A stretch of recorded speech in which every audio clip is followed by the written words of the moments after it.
Enfin, la terre est en vue. Jason jette un regard vers son équipage, les marins de l'Argo, les Argonautes, les princes les plus vaillants de la Grèce. Parmi eux, les jumeaux Castor et Pollux, Héraclès lui-même et le grand musicien Orphée. À l'instar de leur chef, on les sent émus, mais aussi soulagés d'être enfin arrivés à destination. Il faut dire que la navigation fut longue et périlleuse. Les rivages de Colchide se rapprochent, et se rapproche aussi l'objet de leur quête, la fameuse Toison d'Or. La Toison d'Or est la fourrure d'un bélier ailé, autrefois sacrifié à Zeus. Si Jason parvient à la récupérer, il récupère du même coup son royaume, le royaume de Iolcos, celui que son oncle, le perfide Pélias, a usurpé. Pélias a proposé un marché à son neveu. Ce trône est à toi, mais à la condition que tu nous prouves que tu en es digne. Pour cela, il te faut aller chercher la Toison d'Or. Jason a relevé le défi.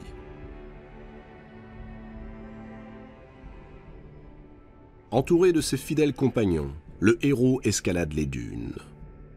Au-delà de celle-ci se trouve le bois sacré. C'est là qu'est la toison, suspendue à un chêne.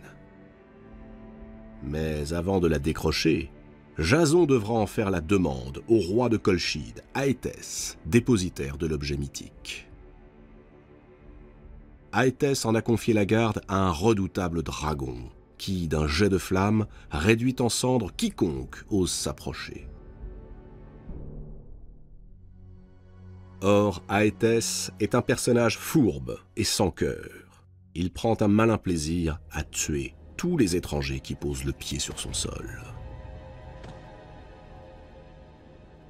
Jason se présente au palais. À côté d'Aétès se tient sa fille, Médée. Elle est magnifique. C'est une magicienne, peut-être la plus grande de toutes, plus grande encore que sa tante, Circé, pourtant experte en métamorphose et sortilège.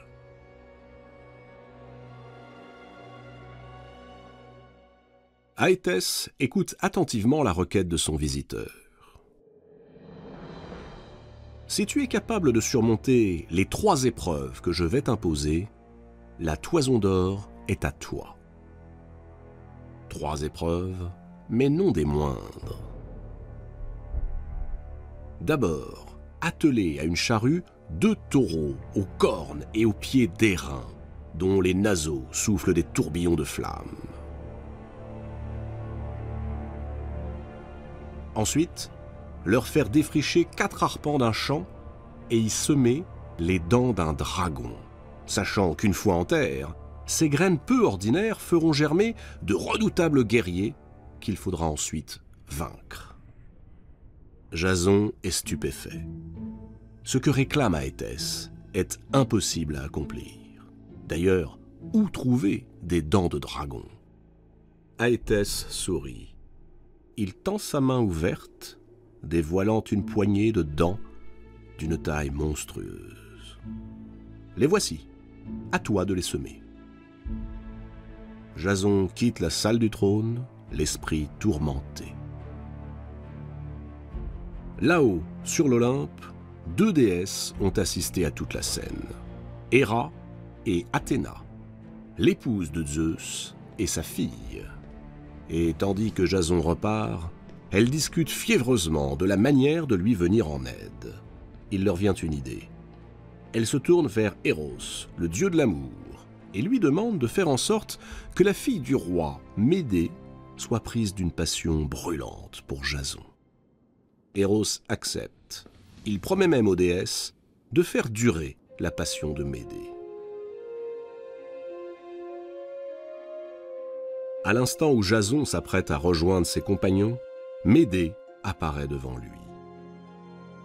D'une voix rendue fébrile par la passion qu'Éros vient de faire naître dans son cœur, la princesse magicienne lui annonce qu'elle est disposée à l'aider à surmonter toutes les épreuves.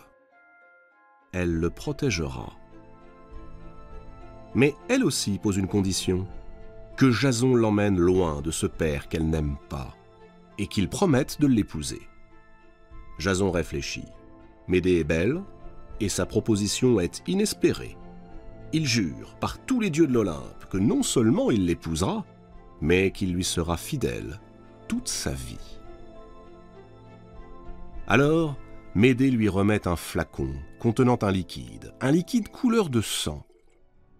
Cet onguent, lui assure-t-elle, le protégera des flammes des créatures qu'il doit affronter.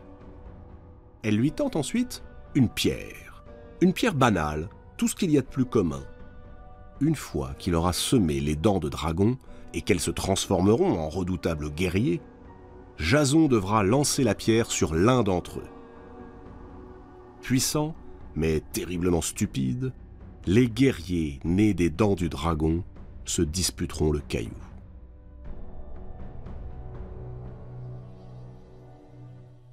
Jason prend le flacon et la pierre, sa lance et son bouclier, et part affronter les taureaux cracheurs de feu. Il parvient à les atteler à une charrue, et il les contraint ensuite à tracer des sillons. Une fois le champ labouré, ainsi que le roi Éthès l'exigeait, il sème les fameuses dents de dragon. Aussitôt, des guerriers armés et casqués jaillissent de terre. Puissant mais terriblement stupide, avait prévenu Médée. Jason n'hésite pas. Il lance sur le premier d'entre eux la pierre que lui a confiée la magicienne. Et la suite se déroule exactement comme elle l'avait prévu.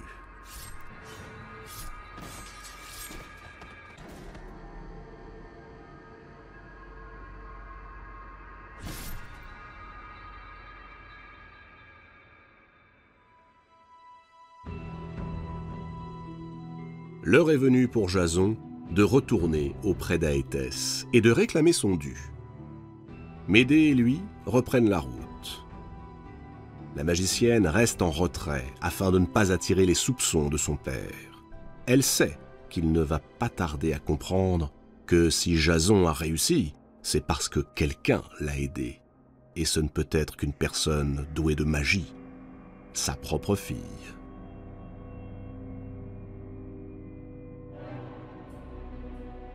Non. Telle est la réponse du souverain à Jason. Non seulement il n'a jamais eu l'intention de se séparer de la Toison d'Or, mais, furieux que son piège n'ait pas fonctionné, il menace de brûler l'Argo et de massacrer l'équipage. Jason ressort du palais, désemparé. Médée est là, qui l'attend. Que faire? Dérober la Toison, déclare la magicienne avec détermination. Elle est gardée par un terrible dragon. Médée rassure Jason. Il ne doit pas avoir peur. Jason se laisse guider par la magicienne jusqu'au bois sacré. La Toison d'Or est bien là, et le dragon se tient tout près. Il est terrifiant, plus grand que l'Argo lui-même. Son corps est cerclé de 1000 anneaux, et surtout, il est invincible, immortel. Médée s'approche lentement. Elle murmure de mystérieuses incantations, saisit des branches de genévrier, en extirpe la sève connue pour ses effets narcotiques, et elle asperge les paupières du dragon. Le monstre plonge aussitôt dans un sommeil profond. La voie est libre. Jason décroche la Toison d'Or. À présent, il faut partir, vite. D'autant plus vite qu'Aéthès, alerté, vient de lancer ses soldats à leur trousse. Médée prend alors une décision étrange. Elle s'empare de son demi-frère, Apsyrtos, et l'emmène en otage. Au terme d'une course effrénée, le trio rejoint l'Argo. On largue les amarres. L'Argo s'éloigne du rivage. Mais déjà, voilà que la galère d'Aéthès se glisse dans son sillage. Les argonautes font tout ce qu'ils peuvent pour accélérer. Mais l'équipage du roi est rapide. Il ne va pas tarder à les rattraper.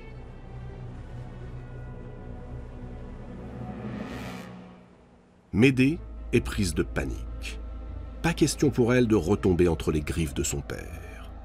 Pas question non plus que Jason, pour qui elle éprouve un amour fou, soit pris et mis à mort par Aétès. Alors, elle commet un acte impensable. Elle s'empare d'une épée, empoigne son demi-frère et, sans la moindre hésitation, lui transperce le cœur.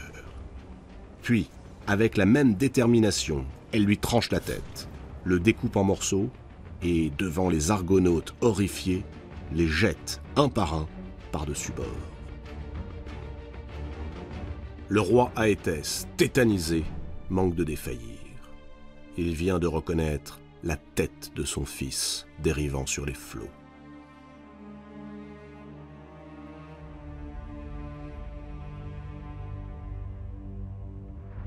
Immédiatement, il fait stopper son navire, ordonne que l'on recueille le corps morcelé d'Apsyrtos afin de lui offrir une digne sépulture.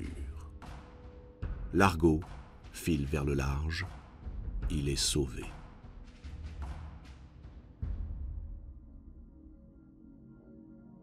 C'est alors qu'une voix terrible s'élève.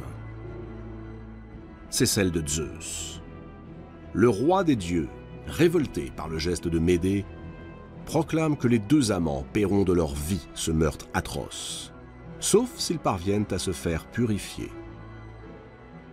Or, une seule personne peut accomplir cette purification. Médée le sait. C'est sa tante, la puissante magicienne Circé.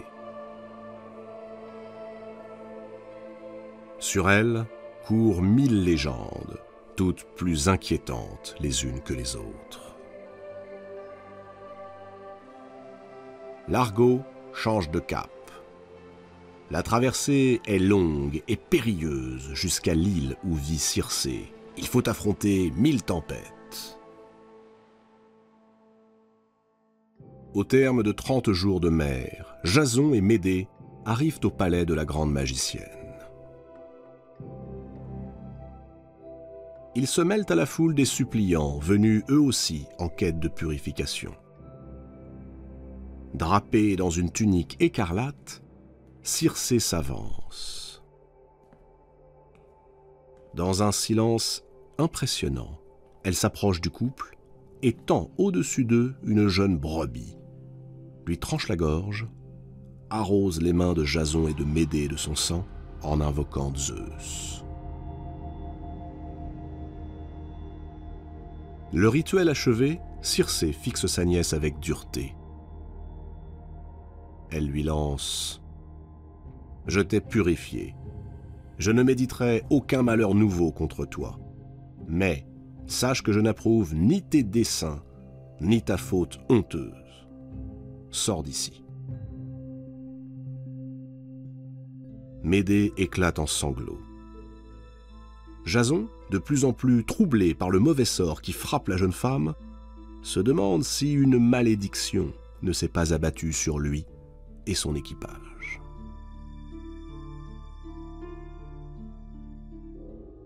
Le voyage reprend. Au moment où l'Argo longe les côtes de l'île de Corfou, apparaît un puissant navire aux armes d'Aétès. Le roi de Colchide n'a pas abandonné. Jason comprend que la poursuite ne cessera jamais. Où qu'il aille, quoi qu'il tente, Aétès marchera sur ses traces. Un seul choix s'offre à lui, épouser Médée. Moins pour honorer sa promesse que parce qu'il sait que le roi ne cherchera plus à récupérer sa fille une fois qu'elle aura perdu sa virginité. Jason donne l'ordre à l'équipage d'accoster. On descend à terre et le mariage est aussitôt célébré, avec pour témoins les argonautes qui déploient la toison d'or sur le lit nuptial. Lorsque les poursuivants arrivent, il est trop tard. L'union est consommée, le couple est sauvé.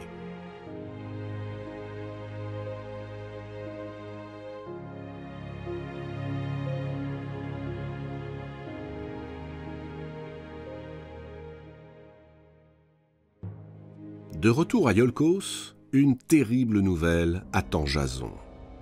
Il découvre que son oncle Pélias, qui s'était engagé à lui restituer le trône s'il rapportait la toison d'or, a non seulement tué son père, mais massacré toute sa famille. Jason et les Argonautes, révoltés par cet acte indigne, sont d'avis que Pélias mérite la mort. Mais la cité est trop puissamment armée pour être prise d'assaut par une troupe aussi peu nombreuse que la leur. Médée se lève et prend la parole. Une fois encore, c'est son amour démesuré pour Jason qui l'inspire. Elle demande aux Argonautes de se cacher sur une plage. Lorsqu'ils apercevront une torche agitée sur le toit du palais, cela signifiera que Pélias est mort, que les portes sont ouvertes. Ils n'auront plus qu'à prendre la ville. Et Médée part vers Iolcos, seule. Telle une ombre, elle traverse la ville, pénètre dans le palais et s'introduit dans la chambre des 4 filles de Pélias.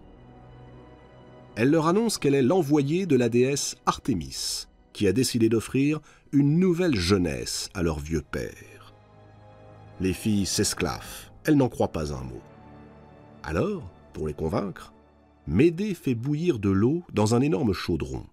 Elle y verse des herbes magiques et demande que l'on fasse venir un vieux bélier qu'elle égorge avant de le plonger dans le liquide fumant. Quelques instants plus tard, c'est un adorable petit agneau qui émerge des eaux. Subjuguées, les filles de Pélias décident immédiatement de faire ce don de jeunesse à leur père. Elles implorent Médée de leur remettre les herbes magiques. La magicienne s'exécute avec grâce. Elles se rendent auprès de Pélias et lui font part de la volonté de la déesse Artémis, confirmée par l'incroyable scène à laquelle elles viennent d'assister. Elles veulent le convaincre d'accomplir le même rituel. Pélias refuse. Ont-elles perdu la tête? Ses filles insistent, racontent à nouveau avec émerveillement comment le bélier a retrouvé sa jeunesse. Pélias, agacé par tant de naïveté, les congédie d'un geste sec. Alors, les 4 filles ceinturent leur père et, déterminées, un grand sourire aux lèvres, elles le précipitent dans le chaudron d'eau bouillante. Mais il n'y a aucun charme dans les herbes magiques et Médée a disparu. Les hurlements de Pélias résonnent encore dans le ciel de Iolcos.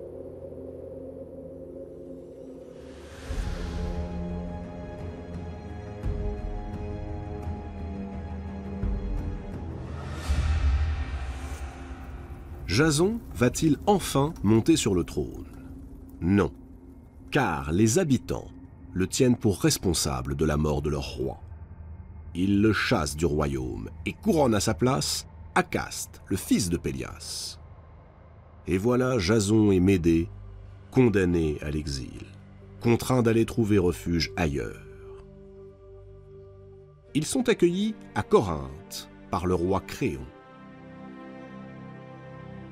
Au cours de 10 années calmes et heureuses, Médée donne à Jason 2 fils, Merméros et Phérès. Médée, la princesse aux 1000 pouvoirs, semble apaisée. Elle se voit finir sa vie aux côtés de l'homme qu'elle continue d'aimer par-dessus tout.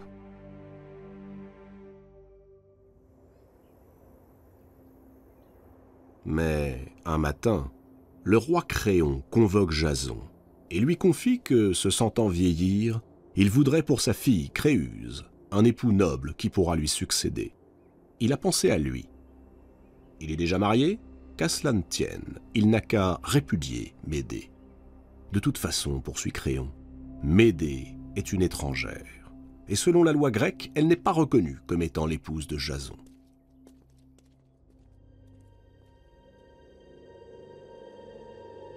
Créuse est belle, Créuse est jeune. Jason se laisse convaincre. Le trône de Iolcos lui a échappé, celui de Corinthe lui reviendra. et tant pis pour Médée.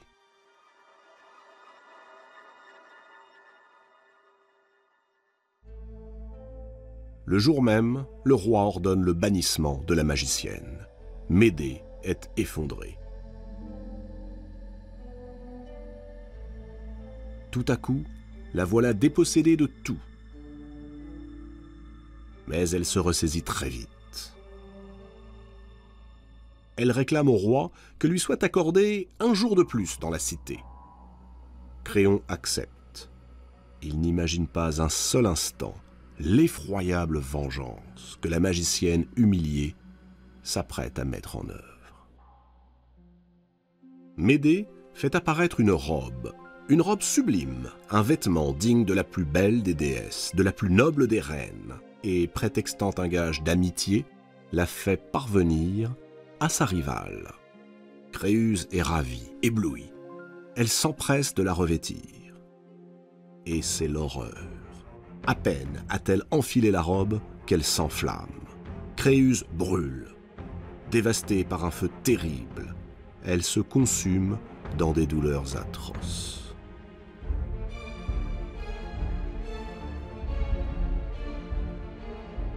Au même moment, Médée s'est mise en route pour le temple d'Héra. Elle n'est pas seule. Les 2 enfants de Jason, leurs enfants, l'accompagnent. Il fait nuit. Un silence pesant règne autour d'eux. Médée fait asseoir Merméros et Phérès à ses côtés.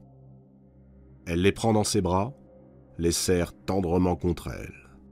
Dans son regard, on ne sait plus si domine la colère, la jalousie ou le désespoir. Et soudain, poussant un cri terrible, Médée dégaine un poignard et le plonge dans le cœur des enfants.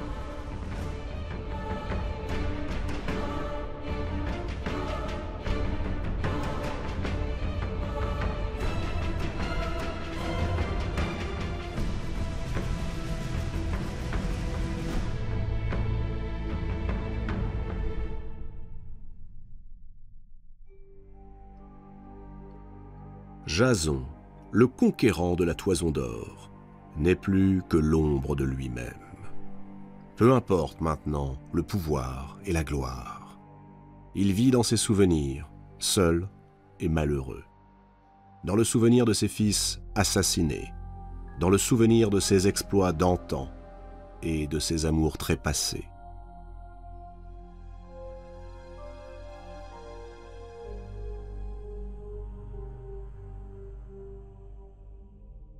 Un jour qu'il gît les yeux fermés sous la feuillée, à l'ombre de l'Argo, son vieux navire au bois rongé, la poupe vermoulue s'abat sur lui, dans un grand fracas. Jason meurt sur le coup, dans son sommeil.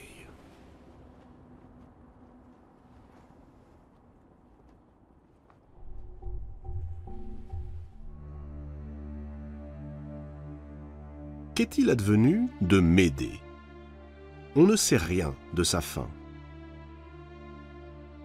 Certaines légendes rapportent qu'elle partit pour Athènes, où elle ensorcela le vieux roi Égée avant d'être à nouveau exilée.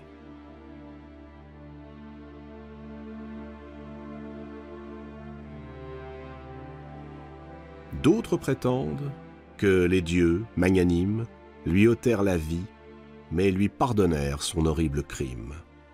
Ils l'auraient transportée jusqu'aux Champs-Élysées, où elle serait devenue l'épouse du héros Achille, après qu'il fut tué devant les remparts de Troie.